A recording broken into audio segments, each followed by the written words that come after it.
আমার কলিগ বাতিয়া আপু তার সাদা ব্যাগটা আমাকে দিয়ে বলেছিল কিছু করতে। অনেক দিন আগে দিয়েছিল, সময় হচ্ছিল না, এত প্রেশারের মধ্যে দিয়ে যাচ্ছিলাম। তারপরে চিন্তা করলাম শাপলা ফুল করব।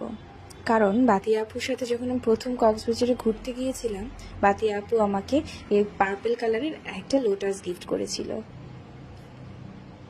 আর সেটার কথা চিন্তা করেই আমি ব্যাগে করে ফেললাম একটা পার্পল লোটাস।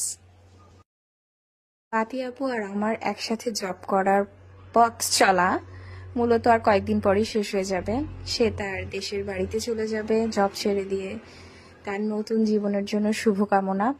আর সরি আপু, অনেক দিন সময় নিয়ে আমি এটা করলাম। তুমি জানোই আমার কি অবস্থা দিয়ে দিন কাটছিল। আমি জানি না তোমার এটা পছন্দ হবে কিনা, আমি চেষ্টা করেছি যেন এটা তোমার ভালো লাগে। আর যখনই তুমি এই ব্যাগটা নিয়ে কোথাও যাবে, আমার কথা যেন তোমার মনে পড়ে। মিস করব তোমাকে অনেক। আর আজকে প্রচন্ড মাথা ব্যথা, তারপরও ভাবলাম যেহেতু চলেই যাচ্ছ, তাই তোমার কাজটা তাড়াতাড়ি করে দেই।